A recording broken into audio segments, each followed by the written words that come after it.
말씀을 가지고 구제할 때, 기도할 때, 금식할 때라고 하는 제목으로 말씀을 좀 나누기 원합니다. 우리가 계속 매주 이제 산상수훈의 말씀으로, 마태복음에서 처음 하셨던 예수님의 그 산상수훈 말씀으로 은혜를 나누고 있습니다. 이 말씀은 예수님의 가장 핵심과 같은, 정말 예수님의 정신이 담겨 있는 말씀이다라고 제가 몇 차례 말씀을 드렸어요. 세상에 우리가 어떤 사람을 알 때 그 사람을 이해할 수 있는 두 가지는 그 사람의 행동하는 것, 그리고 그 사람이 말하는 것을 통하여 알 수 있다라고 말씀을 드렸어요. 예수님이 우리 위해서 행하신 게 너무나 많죠. 네, 십자가에서, 그리고 많은 백성들에게 사랑을 베푸시고 긍휼을 베푸셨던 그 예수님의 수많은 일들을 우리가 다 알고 있어요. 우리를 위해서 행하신 놀라운 일들을 우리가 기억하고 있습니다. 그뿐 아니라 예수님이 어떤 말씀을 하시는지도 알아야 돼요. 우리를 위해서 행하신 것뿐 아니라 그분이 우리에게 무슨 말씀을 하기 원하시는지, 그분의 진의가 뭔지를 알아내는 것이 무엇보다도 중요하다라고 말씀을 드렸어요. 그 말씀들 중에 제일 으뜸의 말씀이 바로 이 산상수훈의 말씀이에요. 우리 계속해서 말씀을 나누는데요, 제가 첫 번째로 이제 우리가 세상의 소금이고 세상의 빛이다라고 말씀을 드렸어요. 이 말씀을 잘 분석하면요, 그 말씀의 진의를 잘 살펴보면 예수님은 결코 우리에게 야, 너희들 세상의 소금이 되기 위해서 노력해라, 아니 너희들 세상의 빛이 되려고 노력해라 라고 말씀하지 않으셨어요. 그렇게 말씀하지 않으셨습니다. 그러니까 소금이 되기 위해서, 빛이 되기 위해서 몸부림치라는 말씀이 아니었어요.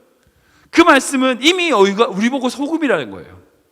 이미 우리가 빛이에요. 이미 우리가 소금이고 빛이기 때문에 마땅히 우리가 해야 될 부분이 있다라고 말씀하시는 거죠. 이 차이가 큽니다. 소금이 되기 위해서 하는 게 아니에요. 소금이니까 하는 거라고요. 빛이 되기 위해서 하는 게 아니라 빛이기 때문에 해야 되는 거예요. 주님 우리에게 그게 말씀하시는 거예요. 그 두 번째, 지난주에 제가 그 말씀 드렸잖아요. 율법과 선지자를 완전하게 아우르셨다. 구약의 모든 율법과 말씀을, 예언을 완성시키는 것, 이것이 예수님의 사명이셨어요. 그것을 위해서 이 땅에 오셨다는 거예요. 그리고 그 예수님의 마음을 가지고 그 율법을 대하는, 그 말씀을 대하는 것이 율법의 완성이고 율법의 마침이다라는 것을 제가 말씀을 드렸어요. 그러니까 내가 그 율법대로 지킨다 하지, 그게 중요한 게 아니에요. 그게 아니에요. 그 행위를 한다 안 한다, 그 행위의 결과에 중요한 것이 아니라 그 말씀을 받는 나의 마음의 자세가 뭐냐는 거예요. 내가 어떤 마음으로 그 율법을 받느냐는 거죠. 그래서 제가 도둑질하지 말라, 간음하지 말라, 그러니까 우리가 간음하는 행위, 그런 행위 자체가 중요한 게 아니라 여자를 보고 음료를 푸는 것 자체가 간음이라는 거예요. 그러니까 우리에게 주시는 하나님의 말씀은요, 율법의 완성이라는 것은요, 그 율법이 우리에게 있어서 우리가 정말 죄인임이 발견되고, 그리고 그것을 통하여 주님 앞에 나아가게 되는, 그리고 주님과 동행하게 되는 것으로 이어지기를 원하신다는 거예요. 그게 율법의 완성이라는 거예요. 제가 지금 그 말씀 드렸잖아요. 이제 게임할 때 쫄쫄이 얘기했잖아요. 쫄쫄이가 뭐냐? 게임의 고수를 따라다니는 거예요. 게임할 때 제일 잘하는 방법은 그게 실력을 빡 늘리는 거예요. 그러니까 쫄쫄이가 돼서 고수를 따라서 계속 따라다니면 나는 혼자 못 싸워. 그런데 고수가 싸우니까 같이 옆에서 이러고 있으면 이제 점수가 올라오는 거예요. 그런 것처럼 신앙생활은 쫄쫄이에요. 우리 힘으로 싸울 수 없어요. 우리가 마귀랑 어떻게 싸워요? 못 싸우죠. 우리가 마귀를 다이다이 깨면 어떻게 지죠. 우리 힘만으로는 안 돼요. 근데 예수님은요, 주님이 함께 하시면요, 된다는 거예요. 결코 다윗은 골리앗을 이길 수 없어요. 당연하죠. 어떻게 다윗이 골리앗을 이겨요? 말이 안 되죠. 근데 하나님이 싸우시면요, 이기는 거예요. 지는 게 말이 안 되는 거예요. 이와 마찬가지인 거예요. 내가 골리앗과 싸우면 질 수밖에 없어. 그러나 내가 주님과 함께 있으면 지는 게 이상한 거예요. 왜? 하나님보다 크신 존재가 없기 때문에. 우리가 그 말씀을 잘 붙들고 우리 율법의 완침이 되신다는 그 주님과 딱 붙어가지고 살아가는 것, 여러분, 이게 신앙생활이다 하는 것을 명심하시기 바랍니다. 아멘. 근데 오늘 이제 세 번째 말씀으로요, 이제 구제할 때, 기도할 때, 금식할 때, 이 제목으로 말씀을 좀 나누기 원합니다. 그러니까 방금까지 했던 그 예수님이 율법에 대한 제 해석이었다면, 이 말씀은 율법을 가진 자의 신앙의 형태, 신앙의 삶에 대한 부분을 볼 수 있습니다. 사랑하는 성도 여러분, 모든 종교는 다 나름의 신앙 활동이 있습니다. 그러니까 어떤 종교든지요, 그 종교에서 추구하는 신앙의 활동이 있어요. 최근 들어서 제일 문제가 되는, 한국에서 제일 문제가 되는 사이비 이단 종교 신천지 때문에 좀 난리죠. 아무튼 문제가 많습니다. 그 신천지에 있어서, 그 신천지도 종교다 보니까 사이비지만 종교예요. 기독교 아닙니다. 이단이라고 그러는데 저는 이단이라고 부르기 싫어요.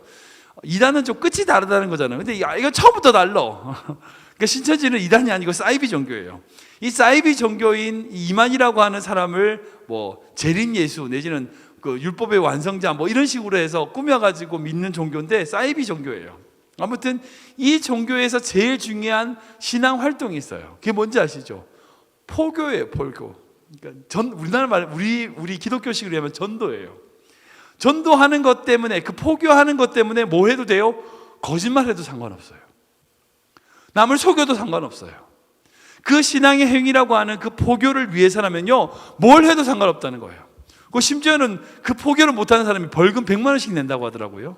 아무튼 그 포교가 그 종교, 사이비 종교에 있어서는 제일 중요한 신앙의 활동이었어요. 또 다른 유교를 보세요. 예를 들어서 고행하는 것, 이것을 신앙의 중요한 활동으로 생각하는 종교들이 있어요. 예를 들면 불교가 그렇죠. 또 어떤 종교는요, 통 같은 게 있어요. 그 자신의 경전대에 그 통을 돌리는 게 신앙의 활동이에요. 얼마나 많이 돌리냐에 따라서 자기 공덕이 쌓인다. 그래가지고 통을 계속 돌리는 그런 종교도 있어요. 그게 진짜 중요한 신앙의 활동인 거예요. 어떤 것보다. 아무튼 종교마다 나름의 어떤 신앙의 활동들이 있습니다. 그런데 예수님이 유대교, 이 바리새인들이 가지고 있었던 제일 중요한 신앙의 활동이 뭔가? 바로 세 가지 이거예요. 구제와 기도와 금식이더라는 거예요. 예수님이 이들이 하고 있는 그 신앙의 활동에 대하여 그 당시 종교 지도자들과 바리새인들이 하고 있는 그들의 활동, 그리고 그들의 가르침을 받고 살아가고 있는 그 수많은 유대인들에게 너희가 지금 하고 있는 그 활동의 진짜 의미가 뭐냐는 거예요. 그전엔 율법의 진짜 의미가 뭔지를 얘기하셨다면 지금은 네가 하고 있는 그 활동, 그 신앙 활동에 대한 진정한 의미가 뭐냐는 것을 되짚어 주시는 거죠. 우리 하나씩 좀 찾아보기 원하는데요, 예수님이 먼저 주장하신 게 그거예요. 사람에게 영광을 받으려고 구제하지 말라는 거예요. 사람에게 영광을 받으려고. 우리 1절과 2절 말씀이거든요. 같이 읽겠습니다. 시작.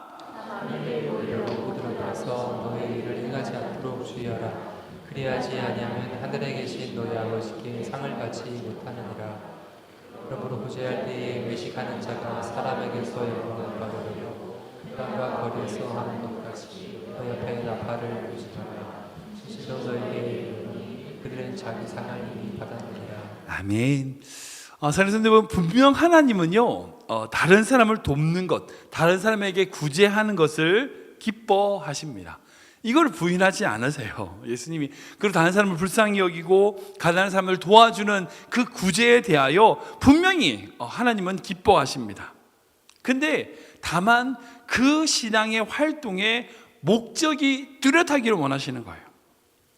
자신의 어떤 명예심이라든지 사람들의 칭찬이라든지 인정을 받으려는 목적이 아니라, 그것을 보상받기 위하여 하는 것이 아니라 오직 하나님을 보시기에 어떠한가로 포커스가 맞춰야 된다는 거예요. 그러니까 주님은 오히려 더 좀 아쉬워하시는 거예요. 왜 그런 일을 하면서 사람에게 보이려고 하느냐, 좀 아쉬워하시는 모습을, 그런 마음이 느껴져요. 그리고 그런 마음이 왜 그런 목적으로 행할 때에 하늘의 상급이나 하늘이 주시는 상급을 따르지 못하기 때문에 오히려 더 아쉬워하시는 모습을 볼 수 있어요. 사랑하는 여러분, 구제에 대하여, 신앙의 이제 어떤 구제 활동에 대하여 구체적으로 구약의 신명기에 보면 이렇게 기록되어 있거든요. 우리 같이 읽어보겠습니다. 시작. 내가 밭에서 곡식을 뺄 때에 그한 뭇을 밭에 잃어버리거든 다시 가서 가져오지 말고 나그네와 고아와 과부를 외워야겠다. 너는 내 하나님 아버지께서 내 손으로 하는 모든 일에 복을 내리시리라. 아멘. 신명기 24장 말씀 보면 구제할 때 해야 될 행동들에 대하여 구체적으로 말씀하시는 것입니다. 그 고아라든지 과부든지 이방인들을 위해서 포도원이라든지 감람나무든지 이런 밭에 보면 이 밭에 한 귀퉁이를 어떻게 해요? 그들 남겨두라는 거예요. 이렇게 행동하라는 거예요. 근데 생각해보세요. 하나님이 왜 그렇게 하셨을까요? 하나님이 왜 그렇게 하셨을까요? 아니, 분명한 것을 좋아하는 사람들이라면요, 하나님이 그러셨으면 좋겠어요. 그걸 다 걷어가지고 그 중에 얼마, 10분의 1이면 10분의 1, 100분의 1이면 100분의 1, 그 얼마를 딱 남겨놨다가 가난한 사람들이 오면 그걸 나눠줘라. 그게 좀 좋을 것 같잖아. 아니, 생각해보세요. 그 밭에다 그 남겨둬버리면 그게 썩을 수도 있고, 그게 뭐 이상하게 될 수도 있고, 완전히 버려두는 거잖아요. 진짜 정말 귀한 곡식인데 그냥 버려두는 거잖아요. 남겨둔다고 말하지만 그거 좀 너무 아깝잖아요. 그러니까 그걸 다 걷어가지고 그 중에 얼마를 딱 떼가지고 딱 사람들에게 나눠주면 제일 좋을 것 같은데 왜 하나님은 그렇게 하지 않으셨을까요? 아니, 그냥 남겨두래요. 썩거나 없어지거나 상관없이 그냥 두래요. 한 귀퉁이를 그냥 내버려 두래요. 왜 그렇게 하셨을까요? 왜 그렇게 말씀하셨을까요? 두 가지 이유가 있습니다. 두 가지 이유. 첫 번째는 나눠주는 사람을 위해서고, 두 번째는 그것을 받는 사람을 위해서예요. 그 정신이 바로 오늘 예수님이 말씀하시는 그 정신이라는 거예요. 잘 생각해 보세요. 왜 하나님이 두 가지를 내하셨을까요? 첫 번째는 나눠주는 사람을 위해서예요. 만약 그 사람이 다 걷어가지고 그 특정한 부분만큼을 자기 창고에 따로 뒀다가 가난한 사람들이 오면 그걸 준다고 생각해 보세요. 그건 하나님이 주는 거예요? 자기가 주는 거예요? 바뀌어버려요. 자기가 주는 것으로 바뀌어버리는 거예요. 인간이 연약하다 보니까 자기가 다 걷어가지고 그것의 일부를 딱 준다 생각하면 처음에는 정말 기쁜 마음으로 주죠. 근데 시간이 지나면 자기에게 이쁜 사람에게만 주게 돼 있어요. 그게 인간이라고요. 자기가 마음에 드는 사람만 주게 돼요. 근데 하나님은 뭐래요? 너가 나눠주는 입장으로 너가 주는 것을 하지 말고 남겨둠으로 누가 받는 거? 하나님이 주시는 것으로 생각하게 만들어낸 거예요. 이게 하나님께 상급받는 방법이에요. 근데 많은 성도들이 내가 주는 것으로 하나님이 주는 것을 대신한다고 생각해요. 아니요. 하나님이 주시는 것을 내가 주는 거예요. 말 차이가 아다르고 어다르다고요? 여러분, 그게 달라요. 자기의 것을 하나님의 이름으로 주는 척 하지 마세요. 아니에요. 하나님의 것을 나라고 하는 통로를 통해서 주는 거예요. 만약 여러분들 그거 가지고 있는 것 하나님이 주시지 않으면 절대 있을 수 없는 거라고요. 나라는 통로를 통하여 하나님이 주시는 게 만들어야 돼요. 여러분, 이게 진짜 중요해요. 이게 바른 신앙생활이에요. 그 속에서 내 이름을 드러내고 내가 이만큼 했고 절대 중요하지 않아요. 하나님이 걷어가 버리시면 아무것도 없는 게 우리 인간이잖아요. 하나님이 주시는 것을 나라고 하는 통로를 통해서 그냥 주게 만드는 것, 여러분들 그게 바른 신앙생활이에요. 내가 주는데 하나님의 이름을 주는 것, 여러분 그렇게 신앙생활하는 사람들 속이 다 보여요. 뻔히 다 보인다. 두 번째 이유가 있어요. 누구를 위해서면 가져가는, 받는 사람을 위해서예요. 여러분, 받는 사람이 아무런 노력도 하지 않고 아무런 수고도 하지 않고 그냥 다 걷어가지고 나눠주는 것으로 그냥 받는다 생각해보세요. 하나님 그걸 원치 않으세요. 무슨 말이에요? 자기가 필요한 만큼은 자기가 땀을 흘리라는 거예요. 이게 받는 자의 자세예요. 구제를 받을 수 있죠. 때로는 내가 힘들고 어려워서 남의 도움을 받을 수 있어요. 공부라든지 아니면 저도 영어 처음 안 돼가지고 미국 와서 처음 왔을 때 친구 도움 되게 많이 받았거든요. 제가 영어가 안 되니까 친구 도움 받을 수 있어요. 그런데 그렇게 도움을 받을 때라도요, 내가 할 수 있는 것에 최선을 다해야 돼요. 그래야 공부가 되고요, 그래야 적응이 되고요, 그것이 바로 내 삶에 하나님이 주시는 것을 열매 맺게 만드는 거예요. 아무튼 중요한 것은 이렇게 밭 귀퉁이에 있는 것으로 주님의 주시라고 하는 것을 하나님이 그걸 통하여 주시는 게, 그것이 바로 예수님이 말씀하신 정신이라는 거예요. 그런 의미에서 어떤 사람이 하나님이 칭찬하시는가? 많은 사람들이요, 내가 얼마나 착한 일을 많이 했는지를 기억해요. 나 이거도 했고 저거도 했고 이런 착한 일도 했고 저런 착한 일도 했고. 물론 이제 칭찬받을 만하죠. 안 하는 것보다는 칭찬받을 만하죠. 근데 그 자기가 칭찬받을 일을 많이 한 것으로 기억하는 것이 별로 하나님께 앞에는 별로 소용이 없어요. 별로 소용이 없어요. 정말 하나님이 칭찬하시는 건 뭔지 아세요? 내가 얼마나 많이 사람들을 도와주고 칭찬받은 일을 한 것이 까먹었는지를 하나님이 칭찬하시는 거예요. 이게 진짜 자랑거리예요. 기억하지 못하는 착한 일이 많을수록 자랑거리가 되는 거예요. 내가 얼마나 많은 착한 일을 했는지를 기억해내는 것이 착한 일이 아니라, 하나님이 기뻐하시는 게 아니라, 착한 일을 해놓고요, 밭에 곡식을 남겨두고요, 다른 사람을 도와주고요, 섬겨주고 나서 그것을 잊어버리는 만큼이 내가 칭찬받는 만큼이에요. 지금 말씀에 따르면 무슨 말인지 아셨죠? 내가 다른 사람을 도와줬어. 그 도와준 건 정말 귀한 거예요. 근데 그거를 가지고 내가 계속 기억하고 있는 게 칭찬받을 일이 아니고, 내가 도와주고 그것을 잊어버린 만큼이 칭찬받을 만큼이에요. 이런 신앙의 행을 하기 위해서 우리에게 믿음이 있어야 됩니다. 어떤 믿음이에요? 바로 4절입니다. 같이 읽겠습니다. 시작. 일하기에 보시는 너희 아버지께서 갚으시리라. 아멘, 아멘. 하나님이 갚으신다는 거예요. 그렇게 내가 섬길 때에, 은밀하게 행할 때에 하나님이 기억하신다는 거예요. 나는 잊어버리는 거고, 내 역할은 도와주고 난 다음에, 구제하고 난 다음에 잊어버리는 것이 내 역할이고, 그걸 기억하시는 분은 하나님이 되는 거예요. 그리고 하나님은 뭐라고 말씀하시냐면, 내가 만약 다른 일을 도와주는 것은 하나님께 꾸어드리는 것이다, 하나님께 빌려드리는 것이다 라고 말씀하세요. 잠언의 말씀 보면 그렇게 기록되어 있거든요. 잠언에 그렇게 하나님 분명히 말씀하세요. 우리가 남을 도와주는 것은 하나님께 꾸어드리는 것이다, 하나님께 빌려드리는 거예요. 사회성도 여러분, 하나님이 뭐라고 말씀하세요? 남에게 빚지지 말라고 그러세요. 빚지지 말라고 하신 하나님이 우리에게 빚지시겠어요? 절대 빚 안 지죠. 갚으시는 거예요. 갚으신다. 얼만큼? 30배, 60배, 100배로. 하나님이 우리에게 갚으신다고요. 이 믿음이 있어야 돼요. 그리고 우리가 그 섬겨주는 사람에게 받을 만큼을 기대하고 섬기는 것이 아니라, 하나님이 행하실 것을 기대하고 살아가는 그 믿음이 바로 우리의 믿음이 되어야 된다는 거예요. 두 번째 신앙 행위가 있습니다. 뭡니까? 기도예요. 기도.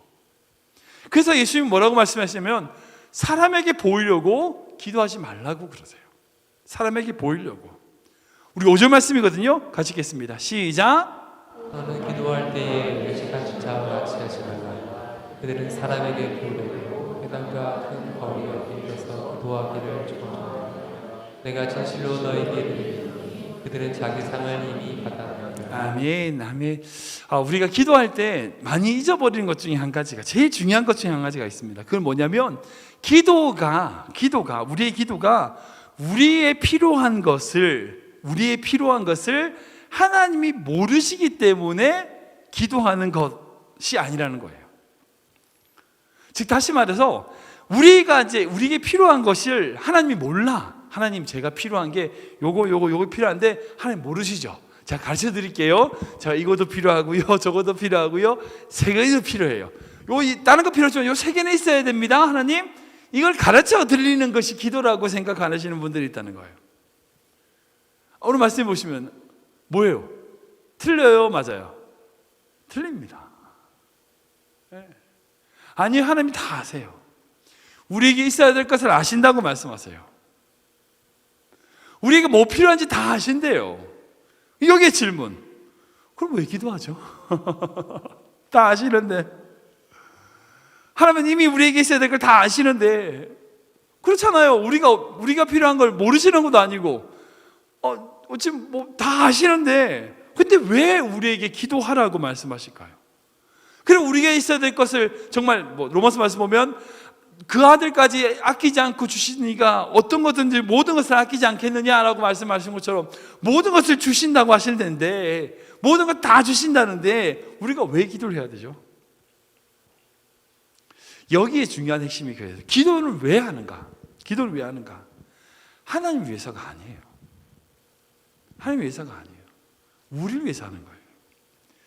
기도는요, 하나님을 위해서 하는 게 아니라 우리를 위해서 하는 거예요. 이 부분이 정말 신앙의 중요한 부분입니다. 많은 분들이 착각하기 하나님 앞에 내 것을 가르쳐 드리는, 하나님이 모르셔서 하나님에게 가르쳐 드리는, 하나님 위해서 한다고 생각하는데 그게 아니에요. 기도는요, 나를 위해서 하는 거예요. 분명히 하나님은 우리가 무엇이 있어야 되는가 아시는 분이에요. 그리고 뭐가 없어야 되는지도 아세요. 그러면 아무리 기도하더라도요, 하나님은 절대 안 주시는 건 안 주세요. 마찬가지죠. 생각해보세요. 4살짜리 아이가 엄마한테, 엄마, 나 칼 가지고 놀이터 가서 놀고 싶어요. 어머니 식칼 좀 주세요. 여러분들, 그 4살짜리 아이한테 식칼 주면서 놀이터에서 놀라고 하는 부모가 어디 있어요? 아무도 없죠. 애가 아무리 때려서도 못 주는 건 못 주는 거예요. 마찬가지입니다. 하나님이 우리가 정말 필요하다고 주장을, 우리에게 없어야 될 거야, 우리에게 있어서 독이 돼요, 절대 있으면 안 돼, 주실까요? 절대 안 줍니다. 아무리 때렸어도 안 줘요. 근데 반대로요, 아이가 자기의 모든 필요한 것을 다 아버지 어머니께 구하고, 아버지 저 기저귀가 젖었습니다, 좀 고쳐주십시오, 이런 아이가 어디 있어요? 아무도 없죠. 저 이제 조금 있으면 제가 학교를 가게 되는데요, 제 가방이 필요할 것 같습니다. 여러분들, 그런 아이가 어디 있어요? 6살짜리 아이가 그런 걸 다 말하고 그런 부모 받아서 갑니까? 그리고 구하지 않으면, 네가 안 구했으니까 내 가방 안 사줘, 그런 부모가 어디 있어요? 아이가 필요한 건요, 구하지 않더라도 다 주는 게 부모잖아요. 하나님이 우리의 부모라면요, 우리 아버지시라면 우리가 구하지 않더라도 다 주시고요, 아무리 구하더라도 안 주실 건 안 주시는 분이에요. 그게 우리 하나님이라고요. 그런데 왜 우리가 기도가 필요한가? 그 기도를 통하여 그분의 마음을 느낄 수 있는 거예요. 그분의 마음을 우리가 느낄 수 있는 거예요. 그리고 그분의 뜻을 찾을 수 있는 거예요.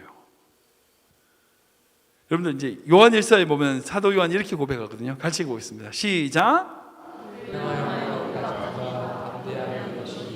그의 뜻대로 무엇을 구하면 들으시리라. 아멘.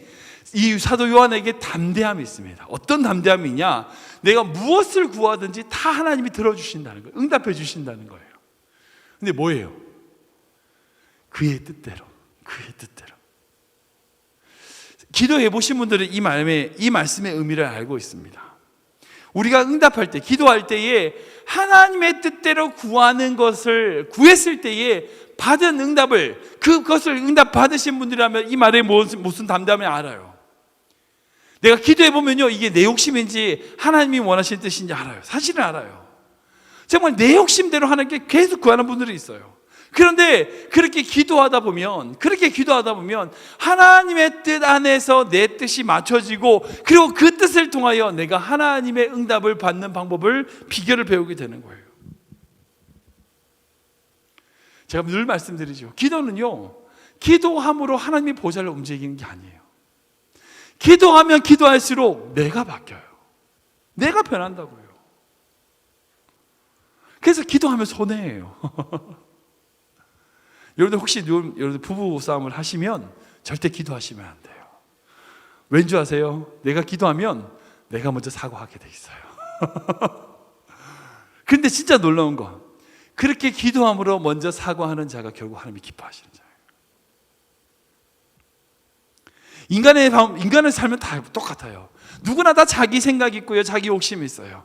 자기 계획이 있다고요. 그리고 자기의 계획과 욕심대로 살아가려다 보면 자기를, 그 계획을 방해하는 어떤 존재든지 어떤 상황을 만나게 돼 있어요. 그 상황을 만나면 기도하게 되죠. 그게 사람이었든지 문제가 되었든지 그 모든 것들을 만나게 되죠. 그리고 그런 문제를 통하여 내가 기도하게 돼요. 그리고 그 기도를 통해서 때로는요, 정말 하나님이 그 문제를 다 없앨 수 있어요. 그 사람을 딱 없애버리실 수도 있어요. 뭐 그럴 경우도 있긴 했어요. 그런데 대부분의 경우 우리가 그 문제 앞에서 기도하게 되면, 여러분 어떻든가요? 그 문제를 감내할 수 있는 용기를 주시는 분이 하나님이에요. 그 사람을 용납할 수 있는 믿음을 주시는 분이 하나님이더라고요. 제가 살아보니까 그래요. 신앙생활은 그렇습니다. 기도할 때에 하나님의 마음을 배우게 되고요, 그분의 뜻을 담게 되고요, 그분의 마음을 가지게 돼요. 그리고 그것을 통하여 기도하고 더 기도함으로 하나님의 응답을 받게 되는 그 놀라운 믿음의 법칙을 발견하게 되더라는 거죠. 여기 또한 마찬가지죠. 우리 6주 말씀 보고 가요. 같이 읽겠습니다. 시작. 기도할 때에 내 골방에 들어가 문을 닫고 은밀한 쪽에 계신 내 아버지께 기도하라. 은밀한 쪽에 보시는 내 아버지께서 아프시리라. 아멘, 아멘. 이렇게 우리가 기도할 때에 하나님의 은밀함으로 나아가야 되고, 그리고 하나님의 은밀함으로 나아갔을 때에 하나님의 갚으심, 하나님의 응답을 경험하게 되더라는 거죠. 사랑하는 여러분, 결국 그런 의미에서 기도는 관계예요. 기도는 관계예요. 기도는 하나님 앞에 내 마음을 들어놓는 거예요. 그리고 내 그 마음을 하나님과 관계를 가짐으로 하나님의 마음으로 내 마음을 변화시키는 거예요. 그게 기도예요. 기도는요, 절대 알라딘의 램프가 아니에요. 기도는요, 절대 도깨비 망망이가 아니에요. 기도하면 별나와다 뚱딱해서 뚱땅 튀어나오는 게 아니에요. 기도는요, 하나님의 마음을 배우게 되는 거예요. 은밀한 중에 계시는 그분의 마음을 느끼게 되는 거예요. 그리고 그렇게 마음을 느낄 때에 그 마음의 관계를 통하여 우리 삶에 즐거움이 있고요, 그 삶이 바로 행복한 삶이 되더라는 거죠. 내가 응답을 많이 받냐 안 받냐, 그게 중요한 게 아니에요. 기도를 해본 사람은요, 그 기도 자체가 목적이 돼요. 응답이 목적이 아니라 기도가 목적인 인생이 된다는 거예요. 이게 바로 신앙생활의 핵심이에요. 세 번째는 뭐라고 말씀하시냐면, 슬픈 기색으로 금식하지 말라는 거예요. 금식이라고 하는 걸 하는데 그거를 티내지 마라, 슬픈 기색으로 하지 말라라고 말씀하세요. 우리 16절 말씀 볼까요? 같이 읽겠습니다. 시작. 그럴 때에 너희는 외식하는 자들과 같이 내를 두지 말라. 그들은 금식하는 것을 사람에게 보이려고 법을 행하게 하느니라. 내가 진실로 너에게 이르노니 그들은 자기 성을 입는다. 아멘. 성경에 보면 금식 기도에 대한 사례들이 참 많습니다. 금식하시는 미남의 신앙의 선배들의 이야기가 참 많이 있죠. 그리고 그것을 통하여 하나님의 자비와 긍휼을 구했고, 그리고 그것을 통하여 하나님의 놀라운 역사를 경험했던 신앙의 선배들을 우리는 말씀을 통해서 볼 수 있습니다. 그 중에 제일 대표적인 금식이 누구냐? 바로 예수님이죠. 예수님이 바로 우리 신앙의 모든 표본과 본이 되시잖아요. 예수님이 하셨던 모든 것이 우리 신앙의 모든 표본이 되는데, 제일 모범적인 기도가 바로 그 예수님의 기도입니다. 예수님 보세요. 세례를 받으신 후에 어떻게 하셨어요? 40일 동안 금식하셨어요. 40일 동안 기도에 금식을 하시고, 그 이후에 정말 진정한 공생애로 들어가실 모습을 볼 수 있습니다. 그러니까 예수님이 그렇게 금식하고 나서 어떻게 하셨어요? 사단이 시험을 하잖아요. 그 사단의 시험을 이기신 거예요. 그 성령의 능력으로 복음을 전하시게 되었어요. 그 전초가 뭐였냐? 바로 금식이더라는 거죠. 그러니까 이 금식이란 것은 하나님께 내 삶, 하나님께 나의 모든 인생을 붙들린 바 되겠습니다 라고 하는 고백이고 간구라는 거예요. 그러니까 생각해보세요. 내가 먹는 거 얼마나 좋은데, 먹는 게 얼마나 즐거운데요. 내 입에 곡을 끊는다는 거, 음식을 끊는다는 거잖아요. 내가 그걸 끊겠다는 거예요. 그러니까 하나님 앞에 내 생명을 거는 거죠. 다른 말로 얘기하면 내가 안 먹으면 죽으니까 내가 하나님 앞에 생명을 건다는 거예요. 그렇게 하나님 앞에 생명을 건다는 것은 결국 하나님이 나의 모든 삶을 붙잡아 주시기 원한다고 하는 고백인 거예요. 근데 제가 이제 성경을 보면 금식엔 또 두 가지 종류의 금식이 있어요. 하나는 자기 영혼, 자기를 돌아보는 금식이 있고, 또 하나는 하나님을 향하기 위한 금식이 있어요. 두 가지로 이제 금식의 종류를 나눌 수 있습니다. 첫 번째 금식은 뭐냐면 자기 자신을 위한, 자기 영혼을 돌아보는 금식이 있어요. 이건 뭐냐면 자기의 습관이라든지 자기의 잘못된 신앙의 부분들을 바꾸기 위한 금식이 있다는 거예요. 제가 옛날 청년사회 갈 때 한국에서 이제 어떤 여자분이 신학교 가는 그 자매가 있었는데, 그 자매랑 신앙 이야기 상담을 하면서 이야기를 나누다가 그런 이야기를 하게 됐어요. 왜냐면 이제 그 당시에 교회에서 신년 부흥 집회라고 해야지, 그런 거 있잖아요. 한국에는 1월 1일부터 1월 3일까지 3일 동안 신년 집회를 이제 산곡 기도원이라고 이제 저희 교회 기도원이 있었거든요. 거기서 기도원이 있었어요. 거기서 이제 자기가 3일 동안 계속 머물면서 금식 기도를 하겠다라고 청년 중에 한 자매가 그런 얘기를 하는 거예요. 하나님께 응답받을 게 있다는 거예요. 제가 제 생각은 좀 그랬었죠. 사실 지금도 그런 생각은 변함이 없지만, 우리가 금식한다고 해서 뭐 하나님이 다 들어주신다, 저는 그렇게 생각하지 않거든요. 아까 말씀드린 대로 우리에게 있어야 될 것을 하나님이 주시는 거고, 우리가 없어야 되는 것은, 아니면 필요하지 않는 것, 악한 것들은 아무리 금식해도 주시지 않는다고 저는 믿어요. 아무튼 그런 생각을 나눴었어요. 그래, 금식이란 건 말이야, 정말 하나님의 보좌를 움직이는 게 아니고, 금식을 통하여 이제 하나님이 우리 금식한다고 해서 하나님이 다 우리의 기도를 들으시는 건 아니란 거 알지? 막 이렇게 설명을 하는데, 그 자매가 뭐라고 얘기하냐면, 목사님, 저는 하나님의 의사를 바꾸려고 금식하는 게 아니에요. 제 자아가 너무 세서 제 자아를 죽이기 위해서 금식하는 거예요. 이렇게 얘기하는 거예요. 다 그 얘기 듣는데 내가 좀 어줍지 않게 그 자매를 쉽게 판단했던 게 제가 회개하게 됐어요. 맞다. 그래, 그 맞다. 금식의 제일 첫 번째는요, 금식함으로 내 자아를 죽이는 거예요. 내 욕심, 내 성격, 내 고집, 내 잘못된 신앙 습관, 그 모든 것들을 하나님 앞에 죽여내기 위하여 하나님 앞에 곡을 끊는 거예요. 금식하는 거죠. 이것이 첫 번째 보면 자기를 위한 금식이라는 거예요. 자기 영혼을 돌아보게 하기 위한 금식이라는 거예요. 근데 자기를 위해서 금식하는데 막 얼굴을 흉하게 하고 다른 사람에게 그렇게 보이지 말라는 거예요. 오히려 더 얼굴을 씻고 기름을 바르고 오히려 더 하나님 앞에서 기쁜 마음으로 나아가면 그렇게 기쁜 마음으로 나아가요. 자기를 살피라는 거죠. 이게 첫 번째 금식이라는 겁니다.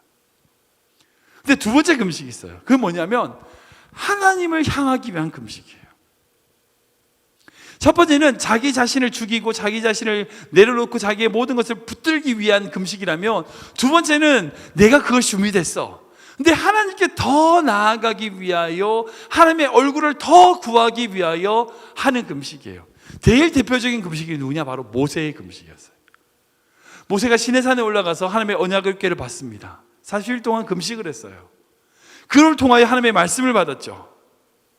곡기를 끄는 겁니다. 왜요? 내가 하나님의 더 임재 안으로 들어가기 위하여, 하나님의 말씀을 받기 위하여, 그리고 그렇게 하나님께 나아갔을 때에요, 하나님 응답하시는 거예요. 하나님 말씀하시는 거예요. 김동호 목사님 설교 중에 그런 말씀이 있어요. 어떤 얘기냐면, 김동호 목사님이 방언 기도를 못 하세요. 왜냐면 그분은 되게 좀 이성적으로 탁탁 판단하시는 분이잖아요. 근데 이제 그분의 아들도 이제 마찬가지로 김동호 목사님 성격하고 비슷한 거예요. 그래가지고 그분의 아들도 방언 기도를 못 하셨대요. 지금은 이제 저 서울대 교수님 되셨는데, 아무튼 그 아들도 방언 기도를 못 하는 친구였어요. 근데 김동호 목사님이 사역하는 어떤 중고등부에서 수련회를 갔어요. 한 30명의 학생들이 수련회를 가가지고 수련회를 하는데, 그 수련회를 주도했던 전사님이 되게 은사가 있으신 분이셨어요. 그 수련회에서 모든 학생들 30명 중에 29명이 방언 기도를 받은 거예요. 한 명이 못 받았어요. 누가 못 받았을까요? 김동호 목사님 아들, 담임 목사 아들만 빼고 다 받은 거예요. 근데 그날 밤에 모든 학생들이 다 방언 기도를 방언 은사를 받았는데, 김동호 목사님 아들만 방언 은사를 못 받으니까 이 아들이 셈이 난 거야. 너무 화가 난 거야. 다른 사람, 하나들 다 자는데 이 친구만 혼자 산에 올라가서, 기도원 산에 올라가가지고 기도하기 시작했어요. 방언 달라고. 왜 나만 안 주냐고. 방언 기도 했을까요? 안 했을까요? 나중에 했어요. 우리가 그 욕심이 있으면 하나님께 달라고, 그 하나님의 영광을 위하여, 하나님의 임재를 구하기 위하여, 하나님께 나아가기 위하여 그것을 달라고 기도하면요, 하나님이 주시는 거예요. 그러니까 나를 위하여 구하는 것이 아니라 하나님을 향하여, 하나님이 나아가기 위하여 그것을 달라고 구하는 모든 것은 하나님이 주시는 거예요. 여러분, 그게 어찌 보면 금식기도예요. 진짜 금식기도예요. 금식기도는요, 우리 자신을 위한 것보다는 더욱더 우리 안에 하나님의 임재와 하나님의 능력과 하나님의 말씀이 임할 수 있도록 내 자신을 비워내는 것이 금식이라는 거예요. 그래서 예수님은 18절에 이렇게 말씀하십니다. 같이 읽겠습니다. 시작. 오직 은밀한 중에 계신 내 아버지께 보이게 하려니라. 은밀한 중에 보시는 내 아버지께서 갚으시리라. 아멘, 아멘. 잘 보세요. 이 말씀 보시면 금식은 뭐예요? 내 아버지께 보이게 하라는 거예요. 하나님께 내 자신을 보이게 하기 위한 거예요. 그것이 금식이라는 거예요. 말씀을 정리하겠습니다. 내가 처음 말씀드린 대로요, 모든 종교는요, 나름의 신앙의 활동과 신앙의 양식이 있습니다. 어떻게 해야지 사람들이 칭찬하고, 어떻게 해야지 사람들이 좀 필요하고, 어떤 행동을 하면 어떻게 교회 다니면서 저럴 수 있지, 이런 행동들이 있고, 어떤 행동을 하면 사람들이 박수를 치는 행동들이 있어요. 그런 신앙의 행동들이 다 있습니다. 그리고 그 가치와 보편적인 기준들이 나름 다 존재하고 있죠. 그래서 이 행동은 틀렸고 이 행동은 맞고, 이런 행동은 복받는 행동이고 이런 행동은 잘못된 행동이다. 이 기준과 가치는요, 나름대로 그 사회와 그 공동체 안에 존재합니다. 그리고 그 행동 양식보다 더 중요한 게 있어요. 그런데 그 뭐냐? 그 행동을 하는 목적이, 그 행동을 하는 이유가 자신에게가 아니라 누구에게? 하나님에게. 하나님에게 맞춰져 있냐는 거예요. 예수님은 지금 그 말씀하시는 거예요. 네가 아무리 사람들에게 선하게 보이는 그 행동을 한다, 그 행동 양식을 취한다 할지라도 속으로는 그 마음을 안 가지고 있으면 아무 소용없다는 거예요. 때로는 사람들이 질타하는 그 모든 행동을 한다 할지라도요, 그러나 하나님이 그 마음의 중심이 되고 동기가 된다면 그 행동을 하는 이유가 된다는 거예요. 하나님이 용납해 주신다는 거예요. 그것이 어찌 보면 하나님이 우리에게 원하시는 신앙의 모든 활동의 핵심이 되더라는 거죠. 오늘 본문에서도 결국은 이렇게 세 가지 다 말씀하십니다. 4절 보시면 결국 내 하나님께서 갚으신다. 6절 말씀 보면 은밀한 중에 보시는 내 아버지께서 갚으신다. 18절에도 내 아버지께서 갚으시리라. 사랑하는 성도 여러분, 우리가 하는 모든 신앙의 행동은요, 결국 하나님이 갚으세요. 하나님이 갚으세요. 여러분들이 잘하는 건 잘하는 것만큼 갚으시고요, 여러분들이 잘못하면 잘못하는 것만큼 갚으신다는 거예요. 하나님 보신다는 거예요. 우리가 그 믿음과 그 자세로 나아가야 됩니다. 여러분들이 어떤 신앙의 행동과 어떤 신앙의 양식을 가지냐, 그게 중요한 게 아니라 그 행동과 양식을 하는 내 마음의 중심이 하나님께 있냐는 거예요. 정말 아무도 보지 않는 곳에서, 아무도 평가하지 않는 곳에서 하는 여러분들의 행동, 아무도 보지 않는 곳에서 여러분들이 하고 있는 그 행동이 바로 하나님이 여러분들 평가하는 기준이 되신다는 거예요. 저는 우리 교회 모든 성도님들이 정말 이 믿음으로 가지셨으면 좋겠어요. 하나님이 보신다, 하나님이 갚으신다, 하나님이 아신다, 그리고 하나님이 우리를 기억하신다. 그 믿음으로 우리가 살아갈 길을 걸어나가는 믿음의 성도님 되시길 주를 축원합니다.